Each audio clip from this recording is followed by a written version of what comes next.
As we grow older, we begin to realize that peace is not something given to us. It's something we must protect. In our younger years, we spent so much time trying to please people, to be understood, to explain ourselves. But as the years pass, we come to a quiet truth. Not every question deserves an answer, and not every problem deserves our energy. That's what being unbothered really means. It's not coldness or pride, it's wisdom. It's understanding that calm detachment is the highest form of self-respect. Because when you stop reacting to every little thing, when you stop explaining and just start living, you discover a kind of freedom you never had before. Many seniors I've met over the years, kind, generous, soft-hearted people, struggle with this idea. They think being unbothered means becoming distant, but it's not about shutting people out. It's about letting go of unnecessary emotional noise. You've already lived decades proving your worth to the world. Now is the time to prove something to yourself, that you deserve serenity. Today we're going to talk about something that affects everyone who steps into their golden years. The art of staying unbothered by intrusive questions. Because no matter how warm or polite people seem, some questions are not meant to be answered. Not because you're secretive, but because your peace is too precious to be wasted. Let's start with the first kind. Questions that invade your privacy. The first one is, how much money do you have? What's your pension? You'd be surprised how often this question appears in everyday conversation. Sometimes it's a relative at a family dinner, pretending to be curious. Sometimes it's a neighbor who just wants to compare lives. Other times it's someone fishing for opportunity. I once heard about an elderly man named Harold, a retired postal worker who'd saved wisely his whole life. One afternoon during a neighborhood barbecue, someone asked about his pension. Wanting to be friendly, Harold shared details of his finances, how he managed his retirement savings, the size of his monthly check. A few weeks later, that same friendly neighbor started offering him investment deals, convincing him to buy into a so-called senior housing project that promised big returns. It turned out to be a scam that cost Harold a large portion of his savings. That's why financial privacy is sacred. When someone asks, how much do you make? How big is your pension? You don't owe them a real answer. A calm, short response like, I get by just fine is enough. You're not being rude. You're being wise. Money attracts opinions, envy, and manipulation. And in old age, peace of mind is worth far more than any number in a bank account. The second one, how successful are your children? That question can cut deeper than people realize. Older parents often carry invisible pressure when it comes to their children's lives. Maybe your son didn't become the doctor people expected him to be. Maybe your daughter is still figuring things out. Or maybe your children are thriving, but talking about their success still feels uncomfortable because it creates distance or jealousy among others. A woman named Grace once told me that during a family reunion, a cousin kept asking about her son, comparing him to his own children who had fancy jobs and expensive cars. Grace smiled, but later admitted she felt embarrassed, not because of her son, but because she realized how toxic comparison can be. Her son was a good man, kind and hardworking, and that was all that mattered. When someone asks, how successful are your children? Remember, your worth isn't measured by your children's career titles. Every person walks their own path. The best response is one of quiet pride and peace. They're doing what makes them happy, because success is not about money or status. It's about living a meaningful life. The third one, are you still working, or do you just stay home? That just stay home part carries a sting, doesn't it? Society often equates busyness with purpose, as if resting means laziness. But retirement isn't a punishment. It's a well-earned season of renewal. For some, fulfillment means gardening, volunteering, or painting. For others, it means resting, watching birds, or having tea with a friend. You don't owe anyone an explanation for how you spend your time. I knew a retired teacher named Mrs. Nguyen who felt ashamed at first because she didn't volunteer like her friends did. She simply enjoyed staying home, tending to her plants, and reading books. One day her friend teased her, saying she should get out more. She smiled and said, I've spent 40 years shaping minds. Now I'm shaping peace. That's the heart of being unbothered. You don't defend your choices. You live them quietly, with confidence. You know what brings you peace, and you don't let anyone make you feel guilty for living your life your way. These questions about money, about children, about how you spend your time, all share one thing in common. They test your boundaries. The unbothered response isn't anger or silence. It's calm detachment. You acknowledge the question without letting it disturb your peace. Now let's move to the next group. Questions that pull you into drama. The fourth one is, what do you think of your son's or daughter's partner? This one is dangerous because it often hides behind innocent curiosity. Maybe a friend asks about your child's new relationship, or a relative wonders if you approve. But answering such a question, especially honestly, can spark unnecessary conflict. Once words are spoken, they travel far, sometimes straight back to your children. There was a story of an older father, Mr. Collins, whose daughter was dating a man he didn't particularly like.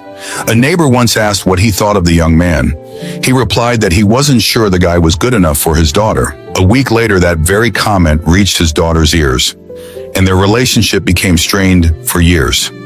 He told me later that he learned his lesson. If someone asks about your child's partner, stay neutral. Say something simple like, I trust their judgment, or they seem happy together. That's all that's needed. You protect your child's autonomy and your own peace of mind. Next comes the fifth question. Did you hear what happened to your neighbor, friend, or church member? Gossip. It's the oldest form of entertainment and the most draining. It wears down your spirit in tiny ways. Many older adults fall into gossip circles without realizing how much it saps their emotional balance. There's a woman at my local senior center, kind-hearted, always smiling, but she once confided that after spending afternoons chatting with certain friends, she went home feeling anxious and sad. They'd talk about who's sick, whose children are failing, whose marriage is falling apart. None of it added joy to her day. She decided to stop participating. She still greeted people warmly, but when the gossip started, she quietly excused herself. Within weeks, she noticed her mood improve, her sleep deepen, and her mornings feel lighter. That's the power of being unbothered. When you choose not to react to gossip, you're not being unfriendly. You're being protective of your soul.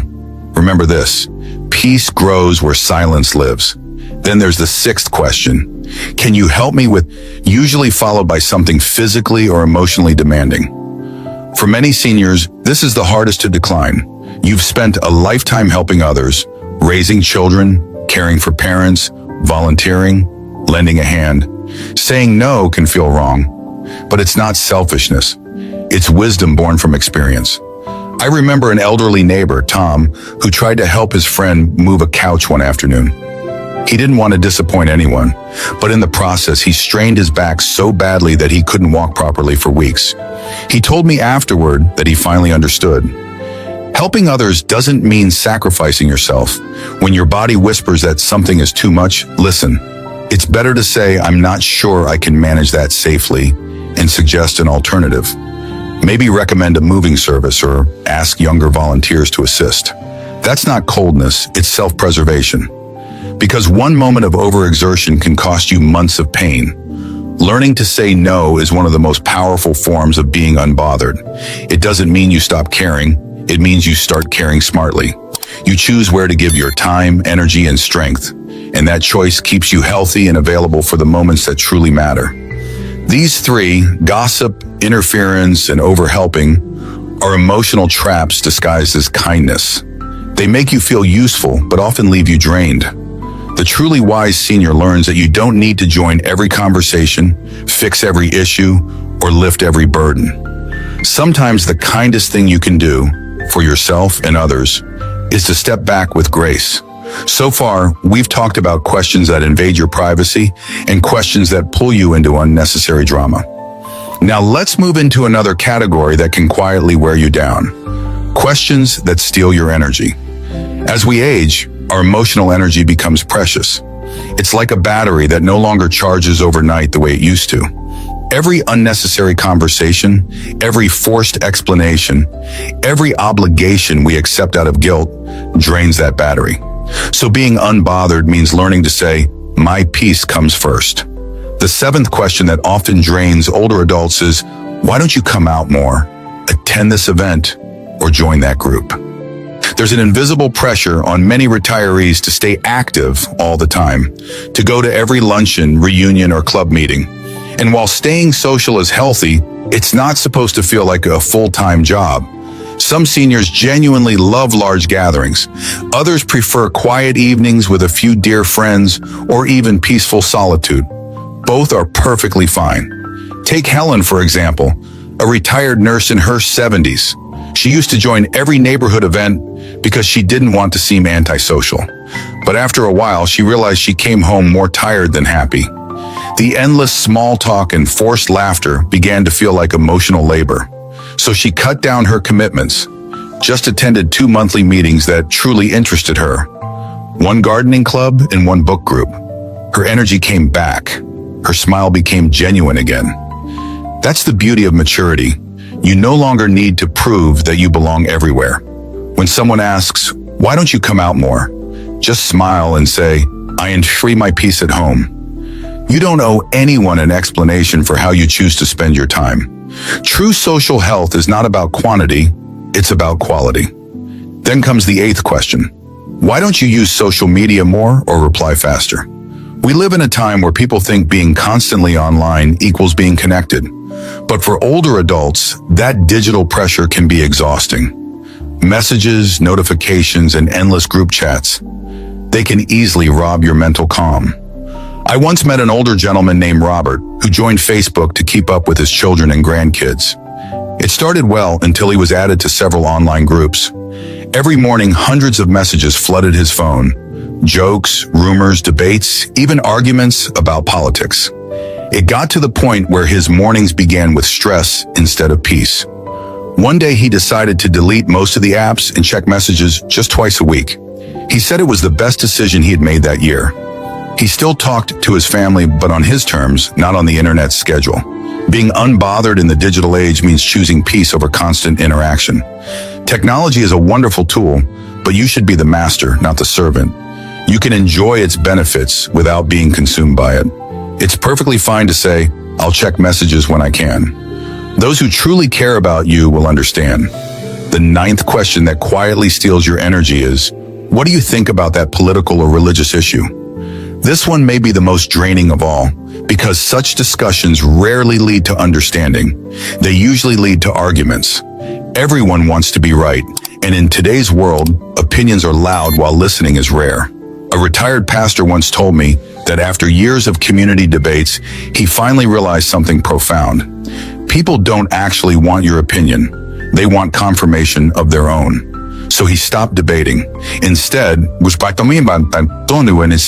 controversial topics came up, he simply said, I can see both sides, and moved on.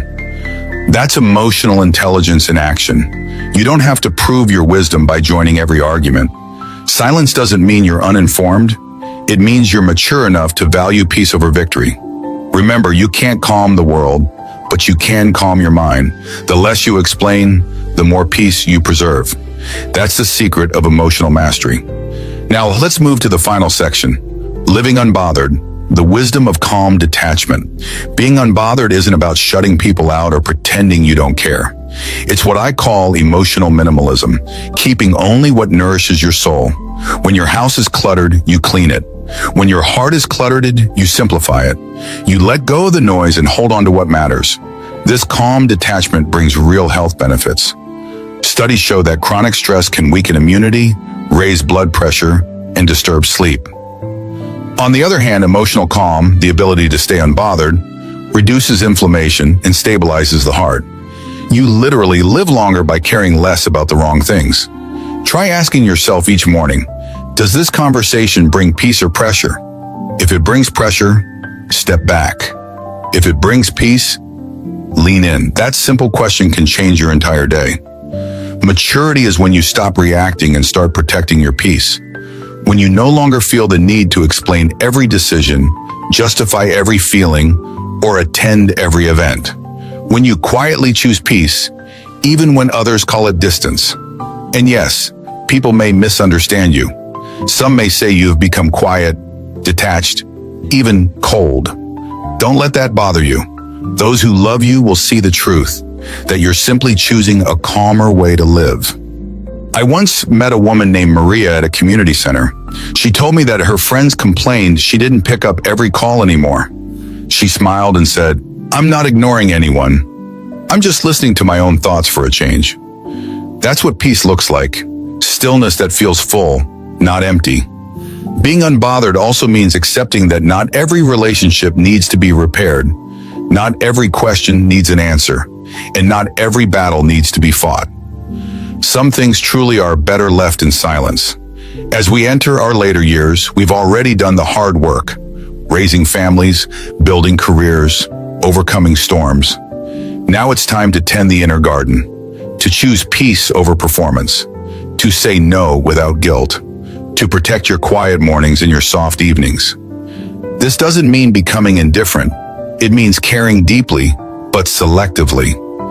You still love your family, your friends, your community, but you love them from a place of calm, not chaos.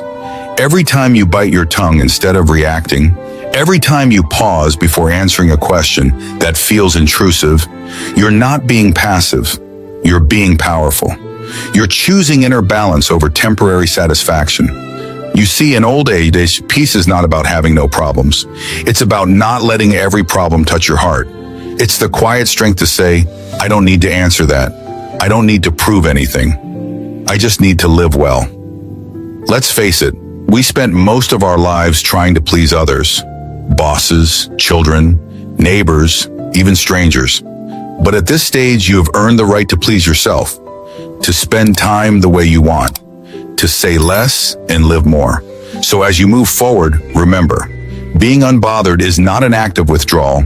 It's an act of wisdom. It's the realization that peace is not found in control, but in release. Take time to enjoy the small, quiet joys, the sound of birds at dawn, the warmth of a pet on your lap, a cup of tea shared with someone who truly listens. Those are the moments that fill your soul. And when the world comes with its endless questions about your money, your children, your choices, your beliefs, smile gently. Let the question pass through you and keep your peace. Because peace, once protected, becomes power. In old age, you don't owe the world your explanations. You owe yourself your serenity. That's what it truly means to be unbothered.